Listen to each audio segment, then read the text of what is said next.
magistrat suprême, comme on l'appelle, on lui a dit, on lui a posé la question par rapport au dossier Vital Kamerhe, et lui, sachant que la justice, le dossier est au niveau de la justice, et qu'il y a eu le premier juge qui a condamné Kamerhe, le deuxième également qui a confirmé l'œuvre du premier et que l'affaire était devant la Cour de cassation, le président va remettre en cause l'œuvre de la justice, tout en disant que Kamerhe, c'est un homme honnête, c'est un homme juste, un homme qui a encore un rôle à jouer dans ces pays. Sous d'autres cieux, la parole du chef, c'est une loi. Et vous pensez que cette parole a justement influencé Non, mais ce n'est pas surprenant. En RDC, la liberté provisoire ne reste que dans les textes. Dès que la personne sort, c'est une liberté définitive. Ce que nous avons présenté comme élément de détournement, et la population, quand elle a suivi, elle avait besoin de cet argent. On n'avait pas besoin de la personne de Kamerhe parce qu'on n'a pas de problème personnel avec Vital Kamerhe. Mais la population réclamait. Vous savez, le procès a commencé par la clameur publique. Parce que la population a déclaré ces millions qui ont été détournés dans les projets de 100 jours. Mais malheureusement, Kamerhe, c'est les derniers prisonniers. Parce que tous les prisonniers qu'on avait arrêtés pour le procès 100 jours sont déjà à l'extérieur. Parmi eux, il y a ceux qui sont déjà dans l'Occident. Nous sommes pessimistes à ce qui vient de se passer. C'est un spectacle, mais la République n'a rien bénéficié. Nous ne sommes pas les gens qui font la politique dans l'histoire d'arrêter pour arrêter. On arrête les gens pour récupérer l'argent de la République et punir les gens. C'est aux juristes de dire le droit. S'ils trouvent que la justice a trouvé qu'il délibérait Kamerhe, alors la question qu'on se pose, qu'est-ce qui a changé? Parce que rien n'est rentré dans la caisse de l'État. Alors, qu'est-ce que Kamerhe avait détourné? Il a déjà remis? Non. C'est-à-dire que dans le procès de 5 jours, finalement, on se rend compte que le juge est parti pour rien du tout, parce que la République n'a rien gagné dans cette histoire. Même ici, je dis que Kamerhe est sorti de manière légale, comme les juges l'ont fait. Mais la République n'a rien gagné, parce que c'était le procès de la République, ce n'était pas le procès des individus entre deux personnes. Et qu'est-ce que la République a gagné en retour par rapport à l'argent et au montant perdu des millions? Donc, ce qui veut dire que nous sommes en train de sectionner l'état des droits, commence à devenir l'état des millionnaires. Ce n'est plus l'état des droits. Moi, je suis un pénaliste de fonds et de formes. Ok? C'est-à-dire que même si quelqu'un a détourné et qu'il est reconnu coupable, on n'achète pas de peine chez nous.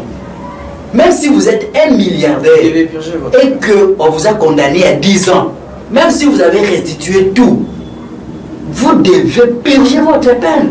Il a vu qu'on avait des difficultés avec des histoires de chanchards, des cuisses. Ouais. C'est que donc les choses qu'on mange régulièrement, les prix avaient vraiment augmenté, des fois doublé, triplé.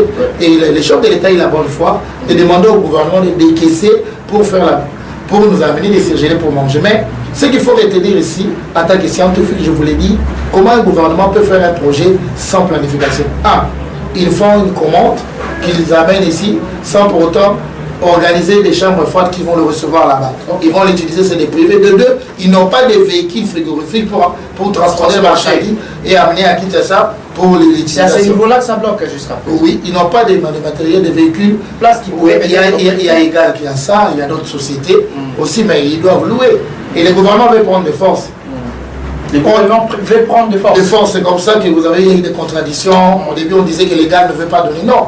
Lorsque le gouvernement se transforme en commerçant, il doit se conformer à la loi du commerce. Je crois que Maître là va bien expliquer. Si le gouvernement commence à acheter des choses pour vendre à sa population, donc la concurrence doit être loyale. Donc il se transforme en commerçant. Il doit respecter, sinon la population, le même Congolais qui font le même commerce, vont souffrir et vont payer des taxes. Comment l'État va vivre? Comment? Il est vigilant avec ses services, parce que le même territoire que les armées ougandais est entré pour frapper avec ses militaires, c'est le même territoire ils avaient occupé et pillé des mines. Et la population se souvient de ça, parce que vous voyez que 20 ans, c'est pas si loin que ça. Et donc on doit tenir compte de ça, et puis tenir à l'œil l'armée ougandais. Pourquoi? Parce que ici, au regard de ces faits, Matata Ponyo, dans sa casquette de Premier ministre, avait commis ces erreurs et qui n'a pas été poursuivi. Mais l'action pénale, l'action publique, ok, à ce niveau-là devrait être ouverte, mais elle n'a pas été ouverte. Vous comprenez? Mais étant qu'il n'est plus Premier ministre, est-ce que c'est pour autant le laisser impuni? Non. Vous êtes à fond. Je prends le cas de la justice pénale des enfants. Si vous êtes un enfant de 15 ans Rapidement. ou un enfant de 16 ans, vous commettez un acte qui est qualifié, n'est-ce pas, de provocation à la loi, ok, ou une infraction, et que quand vous grandissez et qu'il y a une action qui a été suspendue, quand vous grandissez, même si vous avez maintenant 18 ans, au regard du fait que vous avez commis pendant que vous aviez 16 ans, vous allez répondre toujours devant le tribunal pour enfants. Pour vous dire ceci, à principe, Matata Mpognon serait jugé devant le tribunal de grande instance.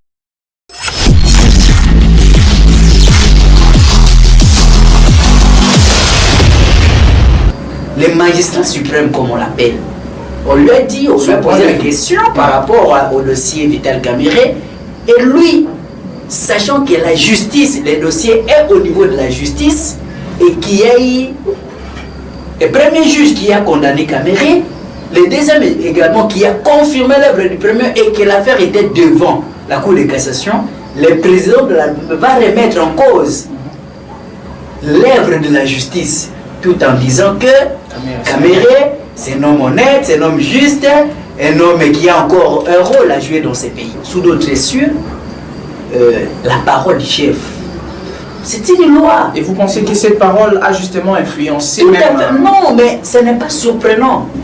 En RDC, la liberté provisoire ne reste que dans les textes. Dès que la personne sort, c'est une liberté définitive. Ce que nous avons présenté comme élément de détournement, et la population, quand elle a suivi, elle avait besoin de cet argent. On n'avait pas besoin de la personne de Kamerhe parce qu'on n'a pas de problème personnel avec Vital Kamerhe. Mais la population réclamait. Vous savez, le procès a commencé par la clameur publique parce que la population a déclaré ces millions qui ont été détournés dans les projets de 100 jours. Mais malheureusement, Kamerhe, c'est les derniers prisonniers. Parce que tous les prisonniers qu'on avait arrêtés pour le procès 100 jours sont déjà à l'extérieur. Parmi eux, il y a ceux qui sont déjà dans l'Occident. Nous sommes pessimistes à ce qui vient de se passer. C'est un spectacle, mais la République n'a rien bénéficié. Nous ne sommes pas les gens qui font la politique dans l'histoire d'arrêter pour arrêter. On arrête les gens pour récupérer l'argent de la République et punir les gens. C'est aux juristes de dire le droit. S'ils trouvent que la justice a trouvé qu'il délibérait Kamerhe, alors la question qu'on se pose, qu'est-ce qui a changé? Parce que rien n'est rentré dans la caisse de l'État. Alors, qu'est-ce que Kamerhe avait détourné? Il a déjà remis? Non. C'est-à-dire que dans le procès de 5 jours, finalement, on se rend compte que le juge est parti pour rien du tout, parce que la République n'a rien gagné dans cette histoire. Même ici, je dis que Kamerhe est sorti de manière légale, comme les juges l'ont fait. Mais la République n'a rien gagné, parce que c'était le procès de la République, ce n'était pas le procès des individus entre deux personnes. Et qu'est-ce que la République a gagné en retour par rapport à l'argent et au montant perdu des millions? Donc, ce qui veut dire que nous sommes en train de sectionner l'état des droits, commence à devenir l'état des millionnaires. Ce n'est plus l'état des droits. Moi, je suis un pénaliste de fond et de forme. Ok? C'est-à-dire que même si quelqu'un a détourné et qu'il est reconnu coupable, on n'achète pas de peine chez nous. Même si vous êtes un milliardaire et qu'on vous a condamné à 10 ans, même si vous avez restitué tout, vous devez purger votre peine. Il a vu qu'on avait des difficultés avec des histoires de chanchards, des cuisses. Ouais. C'est que donc les choses qu'on mange régulièrement les prix avaient vraiment augmenté, des fois doublé, triplé. Et les chefs de l'État, il a bonne foi de demander au gouvernement de décaisser pour nous amener des surgelés pour manger. Mais ce qu'il faut retenir ici, en tant que scientifique, je vous l'ai dit, comment un gouvernement peut faire un projet sans planification.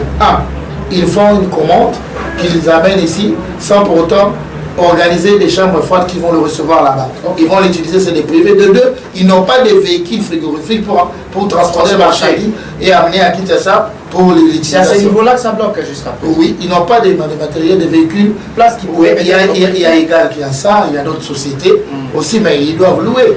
Et le gouvernement veut prendre de force. Le gouvernement veut prendre de force. De force, c'est comme ça que vous avez eu des contradictions. Au début, on disait que l'Égal ne veut pas donner. Non.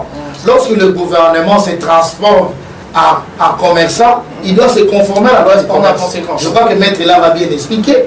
Si le gouvernement commence à acheter des choses pour vendre à sa population, donc la concurrence doit être loyale, donc il se transforme en commerçant. Il doit respecter, sinon la population, le même Congolais qui font le même commerce, vont souffrir et vont payer des taxes. Comment l'État va vivre? Comment? Nous sommes vigilants avec ces services parce que Le même territoire que les armées ougandais est entré pour frapper avec ces militaires, c'est le même territoire ils avaient occupé et pillé des mines. Et la population se souvient de ça, parce que vous voyez que 20 ans, c'est pas si loin que ça. Et donc on doit tenir compte de ça, et puis tenir à l'œil l'armée ougandaise. Pourquoi? Parce que ici, au regard de ces faits, Matata Ponyo, dans sa casquette de Premier ministre, avait commis ces erreurs et qui n'a pas été poursuivi. Mais l'action pénale, l'action publique, ok, à ce niveau-là devrait être ouverte, mais elle n'a pas été ouverte. Vous comprenez? Mais étant qu'il n'est plus Premier ministre, est-ce que c'est pour autant le laisser impuni? Non. Vous êtes à fond. Je prends le cas de la justice pénale des enfants.